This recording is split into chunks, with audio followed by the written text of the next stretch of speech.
আমি সঞ্জয় কর্মকার সঞ্জয়ের সঙ্গে কিছুক্ষণ ইউটিউব চ্যানেলে সকলকে জানাই স্বাগত। এখনকার প্রতিবেদন ও তার পর্যালোচনা হকার উচ্ছেদ। এই মুহূর্তে হকার উচ্ছেদ নিয়ে ধুন্ধুমার কাণ্ড বেঁধে গেছে বিভিন্ন জায়গায়, বিভিন্ন রেল স্টেশনে। হকার উচ্ছেদ চলছে বিভিন্ন জায়গায়, রেল স্টেশনে বা রেল সংলগ্ন এলাকায় বিভিন্ন দোকানপাট ভেঙে ফেলা হচ্ছে বুলডোজার দিয়ে। রেলের জমি ফাঁকা করা হচ্ছে, রেল স্টেশন ফাঁকা করা হচ্ছে এবং তারই বিরুদ্ধে প্রতিবাদ জানাচ্ছে বামেরা, কংগ্রেস এবং আরও অন্যান্য রাজনৈতিক দল বা স্বেচ্ছাসেবী সংগঠন। তারা হকারদের পাশে দাঁড়িয়েছে, হকারদের ন্যায্য অধিকার এবং পুনর্বাসনের দাবিতে তারা প্রতিবাদ জানাচ্ছে, তারা আন্দোলন গড়ে তুলেছে এবং এই মুহূর্তে এই নিয়ে বাম নেতা সুজন চক্রবর্তী, সৃজন ভট্টাচার্য এরা পুলিশের হাতে গ্রেপ্তার হয়েছে এবং পরবর্তী সময়ে তারা জামিনও পেয়েছেন। এ নিয়ে কোর্টে মামলা হয়েছে, মামলা চলছে। হাইকোর্ট একটা অন্তর্বর্তী নির্দেশও দিয়েছে। এ নিয়ে বেশ চর্চার কেন্দ্রে রয়েছে হকার উচ্ছেদ বা হকার নিয়ে আলোচনা। তারই মধ্যে গতকাল পশ্চিমবাংলার মাননীয় মুখ্যমন্ত্রী শুভেন্দু অধিকারী মহাশয় জানিয়েছেন যে হকারেরা রাস্তা দখল করে বসে থাকতে পারবে না, হকারেরা রাস্তা দখল করে কোনো দোকান করতে পারবে না। তার কারণ হচ্ছে পথচারীদের হাঁটার জন্য পর্যাপ্ত জায়গা দরকার এবং সেটা পথচারীদের অধিকারের মধ্যে পড়ে। তিনি পথচারীদের সুরক্ষা এবং নিরাপত্তা দিতে দায়বদ্ধ এবং পথচারীরা যাতে ফুটপাত দিয়ে নিশ্চিন্তে, নিরাপদে, নির্বিঘ্নে হেঁটে যেতে পারেন বা চলাচল করতে পারেন, তার জন্য সরকার দায়বদ্ধ এবং সরকারের তরফ থেকে যা যা করণীয় তিনি তা করবেন। এবং এই প্রসঙ্গে তিনি বলেছেন যে হকারদের পুনর্বাসন দেওয়া হবে এবং হকারদের নিয়ে সরকার একটা চিন্তাভাবনাও করছে। সরকার খুব শীঘ্রই তারা হকারদের নিয়ে একটা সিদ্ধান্ত গ্রহণ করবে। মাননীয় শুভেন্দু অধিকারী ঠিক কথাই বলেছেন। তবে এই প্রেক্ষাপটে আলোচনা করতে গিয়ে আমি দু তিনটে কথা বলবো আমার মতো করে, আমার ভাবনা থেকে। সেটা হচ্ছে হকার মানে ফেরিওয়ালা। হকার মানে, হকারের আবিধানিক বাংলা অর্থ ফেরিওয়ালা। ফেরিওয়ালা বলতে এটাই বুঝি যার কোনো নির্দিষ্ট জায়গায় দখল করে রাখা কোনো দোকান নয়। তিনি এক প্রান্ত থেকে আরেক প্রান্ত পর্যন্ত তার ছোট্ট দোকান বা গাড়ি দোকান বা ঠেলা গাড়ি যা নিয়ে তিনি বিক্রি করতে করতে এগিয়ে যান, ইনি হচ্ছেন ফেরিওয়ালা বা হকার। এটা গেল এক প্রস্থ হকারের একটা আবিধানিক অর্থ। এছাড়াও রেলে, বাসে, প্ল্যাটফর্মে বিভিন্ন হকারেরা তারা বিভিন্ন জিনিসপত্র বিক্রি করেন। যেমন রেলে বিভিন্ন হকারেরা ওঠে, তারা কেউ কোল্ড ড্রিঙ্কস বিক্রি করে, কেউ শসা বিক্রি করে, কেউ পেয়ারা বিক্রি করে, কেউ ঝালমুড়ি বিক্রি করে। যেমন শান্তিনিকেতন এক্সপ্রেসে ঝালমুড়ি ওঠে, ঝালমুড়িওয়ালা ঝালমুড়ি বিক্রি করে, খুব বিক্রি আছে। এবং শান্তিনিকেতন এক্সপ্রেসে ঝালমুড়ি খুব বিখ্যাত। আমি যতবারই গিয়েছি তাদের ঝালমুড়ি খেয়েছি আসা যাওয়ার পথে। তারা কিন্তু রেল দখল করে না, তারা কিন্তু ট্রেন দখল করে না। তারা চলন্ত ট্রেনে ওঠে, বিক্রি করে, আবার নির্ধারিত সময়ে তারা নেমে যায়, বিক্রি করে তারা বাড়ি ফিরে যায়। তাদের কিন্তু কোনো দখলদারি নেই। এরাও ফেরিওয়ালা বা হকার। বাসেও ওঠে, অনেক সময় ধূপ নিয়ে, পেন নিয়ে, পঞ্জিকা নিয়ে, আমলকি নিয়ে, বাদাম নিয়ে, লজেন্স নিয়ে, বিভিন্ন জিনিস নিয়ে ওঠে। আমি যখন যেরকম সুযোগ পাই তাদের থেকে কিনি। বাসে আগে কিনতাম, এখন বাসের যাতায়াত খুব কম এবং বাসের হকারের সংখ্যাও এই মুহূর্তে হাতে গোনা বললেই চলে।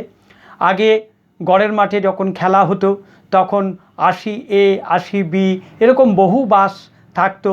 সেই সময় বাসে উঠলেই হকারেরা উঠত এবং তারা নানাবিধ জিনিস বিক্রি করত। মানুষ সাধ্যমতো তাদের থেকে জিনিস কিনত। আমি যেরকম ঝাল লজেন্স কিনতাম, পেন কিনতাম, বাদাম কিনতাম, এগুলো কিনবো বলেই কিনতাম এবং তাদের সঙ্গে সাথী হওয়ার জন্য বা তাদেরকে হয়তো এই বিক্রি বাড়ানোর জন্যই একটা উদ্যোগ থাকতো মানুষের, আমরাও তাদের থেকে কিনতাম। যেমন আমলকি বিক্রি করতো, আমলকি কিনতাম বা কিনেছি এরকম। কিন্তু তারা কেউ বাস দখল করেনি, ট্রেনও দখল করেনি, রেলও দখল করেনি। এরাও কিন্তু হকার, এরাও কিন্তু ফেরিওয়ালা, এরাও কিন্তু হকারি করে ফেরিওয়ালা কাজ করে সংসার চালাচ্ছে, আয় করছে। কিন্তু একদল হকার আছে যারা রেলের জমিতে বা বিভিন্ন পথের পাশে একেবারে রাজনৈতিক মদতে একেবারে পাকাপাকি দোকান করে ফেলে। কিন্তু সেটা তো আইন বিরুদ্ধ কাজ। সরকারের কি সেটা কোনো নীতি আছে? পাকাপাকিভাবে কোনো হকার দোকান তৈরি করবে রাস্তার ধারে, বা রাস্তা কোনো ফাঁকা জায়গা পেলেই কেউ কোনো রাজনৈতিক মদতে বা কোনো রাজনৈতিক নেতার হাত ধরে তিনি একটা দোকান দিয়ে দেবেন পাকাপাকিভাবে এবং সকালবেলা দোকান খুলবেন, রাতের বেলা দোকান বন্ধ করে বাড়ি চলে যাবেন, সেই জায়গাটা দখল হয়ে যাবে। এটা কি কোনো নীতি? শুধু তাই নয়, এক্ষেত্রে দেখা গেছে বহু মানে অন্য দেশের, বিশেষ করে বাংলাদেশের বহু সংখ্যালঘু সম্প্রদায়ের লোকেরা বা অন্যান্যরা তারা এসছেন, পাকাপাকিভাবে তারা সেখানে বসে গেছেন এবং তারা সেই জায়গাটা দখলও করে নিয়েছেন বছরের পর বছর। ফেরিওয়ালার একটা উদাহরণ দিই। উত্তম কুমার পৃথিবী আমারে চায় ছবিটা দেখবেন ইউটিউবে, পৃথিবী আমারে চায়। হেমন্ত মুখোপাধ্যায়ের একটা সুন্দর মিষ্টি সুরে গান আছে, নীলামবালা ছওয়ানা, নীলামবালা ছওয়ানা, লেলো ভাই ছওয়ানা, যা নেবে তাই ছওয়ানা। হেমন্ত মুখোপাধ্যায়ের একটা খুব সুন্দর মিষ্টি গান আছে উত্তম কুমারের লিপে, পৃথিবী আমারে চায়। সেখানে দেখবেন উত্তম কুমার ঠেলা গাড়ি নিয়ে ফেরি করতে করতে যাচ্ছে। উত্তম কুমার ফেরিওয়ালাও সেজেছেন এবং উত্তম কুমার ফেরিওয়ালা সেজে পথের ধারে মানুষদের জিনিসপত্র বিক্রি করছেন। সেই জায়গা দেখবেন যে উত্তম কুমার গাড়ি নিয়ে এক জায়গা থেকে আরেক জায়গায় যাচ্ছেন, এটাই ফেরিওয়ালা। এবং সেখানে দেখা যাবে 50-60-এর দশকে আপনারা যদি কেউ সিনেমা দেখেন দেখবেন রাস্তাঘাট একেবারে ঝকঝকে তকতকে পরিষ্কার, কোনো জায়গায় কোনো হকার বা দোকান বা কোনো অনাবশ্যক কোনো ঝুপড়ি সেখানে নেই। 50-60-এর দশকের সিনেমা দেখলেই বোঝা যায়। আরেকটা বই বলি, সিনেমা বলি, সেটা হচ্ছে ভানু পেল লটারিতে। ভানু গাইছেন, লিপ দিচ্ছেন, শ্যামল মিত্র গাইছেন, আমার এ ছোট্ট ঝুড়ি এতে রাম রাবণ আছে, দেখে যাও হনুমান কেমন নাচে। এই গান তিনি ঝুড়িতে করে বিক্রি করছেন ঘুরে ঘুরে। ঝুড়িতে তার পুতুল নিয়ে, নানান রকম পুতুল নিয়ে, রবীন্দ্রনাথ, বিবেকানন্দ, আরও নানান রকম পুতুল নিয়ে তিনি ঝুড়িতে করে ঘুরে ঘুরে বিক্রি করছেন। এটাই হচ্ছে ফেরিওয়ালা, এটাই হচ্ছে হকারি। আগের হকারি বা ফেরিওয়ালা বলতে এই কনসেপ্টটাই ছিল। খুব সাম্প্রতিক 80-এর দশকের শেষের দিকে বা 90-এর দশকে তরুণ মজুমদারের একটা বই আছে, ভালোবাসার অপর নাম, ভালোবাসার অনেক নাম। সেখানে তাপস পাল ফেরিওয়ালা, তিনি ধূপ বিক্রি করেন, ট্রেনে ট্রেনে ধূপ বিক্রি করেন। তিনি কিন্তু কোনো জায়গায় জবরদখল করে কোনো দোকানদারি করেন না বা করেননি।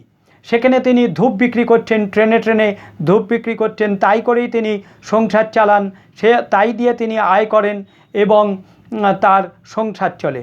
ও তরুণ মজুমদার দেখিয়েছেন এটাও একটা ফেরিওয়ালা, অর্থাৎ ধূপকাঠি। এবং ধূপকাঠি ফেরিওয়ালা এ তো বহু পুরনো একটা ফেরিওয়ালার উদাহরণ, যেখানে বহু মহিলা বহু পুরুষ ধূপ বিক্রি করেছে, তাদের নিজস্ব কোনো গাড়ি নেই বা নিজস্ব কোনো দোকান নেই, ধূপ বিক্রি করে এক প্রান্ত থেকে আরেক প্রান্ত তারা পৌঁছে গেছে এবং ধূপ বিক্রি করেই তারা সংসার চালিয়েছেন। এটাই ফেরিওয়ালা।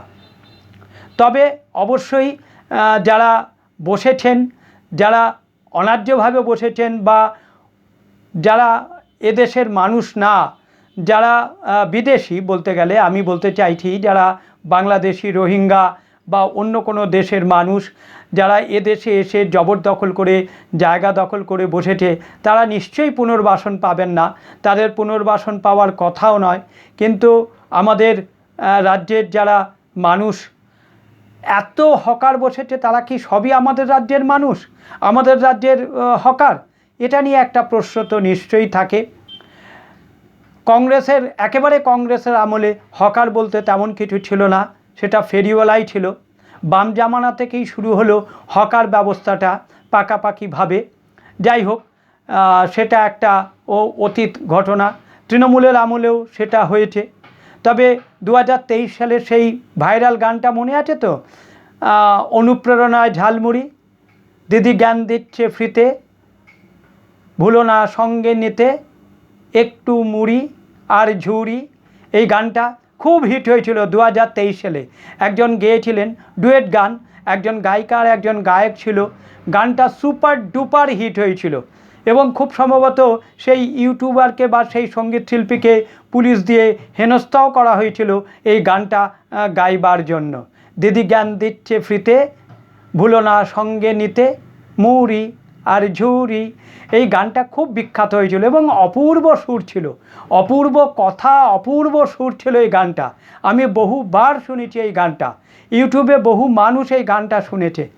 তা এরমভাবেই এই চপের দোকান দেওয়া বা ঝালমুড়ির দোকান দেওয়া, এই সব বলে একটা পাকাপাকি ব্যবস্থা করে দেওয়ার চেষ্টা হয়েছিল রাজনৈতিক মদতে বা রাজনৈতিক দলের তরফে।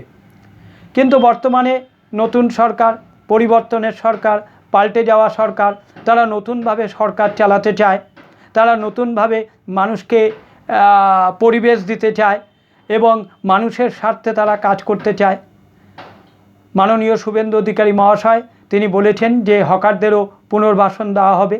হকারদের নিয়ে একটা সরকারি নীতি অবশ্যই হওয়া উচিত, নিশ্চয়ই সেটা হবে এবং সঠিক এবং যারা আমাদের রাজ্যের হকার আছেন তাদের নিশ্চয়ই পুনর্বাসন দেওয়ার ব্যবস্থা নিশ্চয়ই সরকার করবে, এই আশা রাখব। এই কথা বলেই এখনকার এই প্রতিবেদন শেষ করছি। তবে পথচারীদের কথাটাও সরকার নিশ্চয়ই ভাববে, পথচারীদের পথ চলার অধিকারটাও নিশ্চয়ই অগ্রাধিকার পাবে।